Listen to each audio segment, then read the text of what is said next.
سلام، اوس هم د یوې بجې خبرونه. په غزني کې د یوې نښتې په پایله کې 3 سیمه ییز پولیس وژل شوي او 15 نور یې ټپیان دي. د غزني د والي ویاند وایي دغه نښته نن سهار وختي د جاغوري او ګیلان ولسوالیو په منځ سیمه کې هغه مهال رامنځته شوه چې یو شمېر طالبانو د پولیسو پر 2 پوستو بریدونه وکړل. د نوموړي په وینا د دغه نښتو له امله د نن ورځې تر 10 بجو چې دوام وکړ، لا تر اوسه ولسي وګړو ته د اوښتې مژوبلې او طالبانو ته د تلفاتو د اوښتو په اړه معلومات په لاس کې نشته. له دې سره سم د بادغیس په مقر ولسوالۍ کې د ورته نښتې له امله 6 طالبان وژل شوي او 3 نور یې ټپیان دي. دغه نښته تېره شپه نږدې 11 بجې هغه مهال پیل شوه چې یو شمېر طالبانو د ملي پوځ پر یوې پوستې برید وکړ. د بادغیس د والي ویاند زیاتوي په دې 3 ساعته نښته کې د ملي پوځ 2 سرتیرو هم خپل ژوند له لاسه ورکړی او 4 نور یې ټپیان دي. په ورته وخت کې 201 سیلاب قل اردو قمندانۍ په 2 بېلابېلو عملیاتو کې د 18 طالبانو له وژل کېدو خبر ورکړ. د یادې قمندانۍ ویاند وایي په دغو عملیاتو کې چې تېره شپه د پروان په شینواري او د کاپیسا په نجراب ولسوالیو کې ترسره شوي، د یادې ډلې د وسلو یوه زیرمه هم له منځه وړل شوې ده.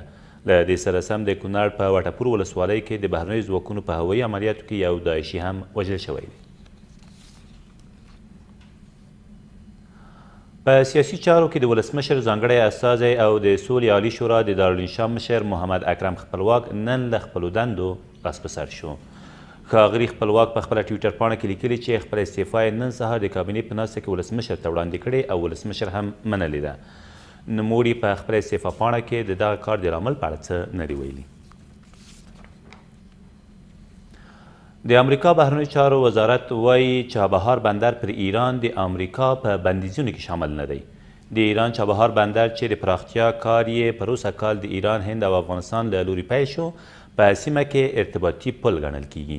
د امریکا د بهرنیو چارو وزارت همداراز په ډاګه کړې چې له چابهار بندره افغانستان ته د اورګاډي پټلۍ جوړونې او د نورو موادو لیږد به دوام ولري. د ویل ده چې امریکا دا ځل د ایران د نفتو صنعت په نښه کړی، خو د افغانستان په ګډون 8 نور هیوادونه کولی شي له ایران خپل اړتیا وړ نفت وپیري.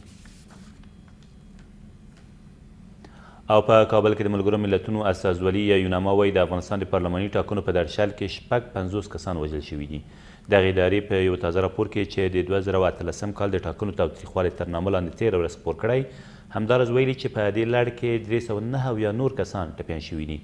د یاد راپور له مخې ډیری مرجوبله د تلې پر 28مې د ټاکنو پر لومړۍ ورځ رامنځته شوې او د تیرو 4 ټاکنو په پرتله چې په افغانستان کې ترسره شوي دا شمیره ملکي وګړو ته تر ټولو د لوړې کچې زیان په ګوته کوي. دا تر دې مهاله وروستي خبرونه، تر بیا مو الله امل.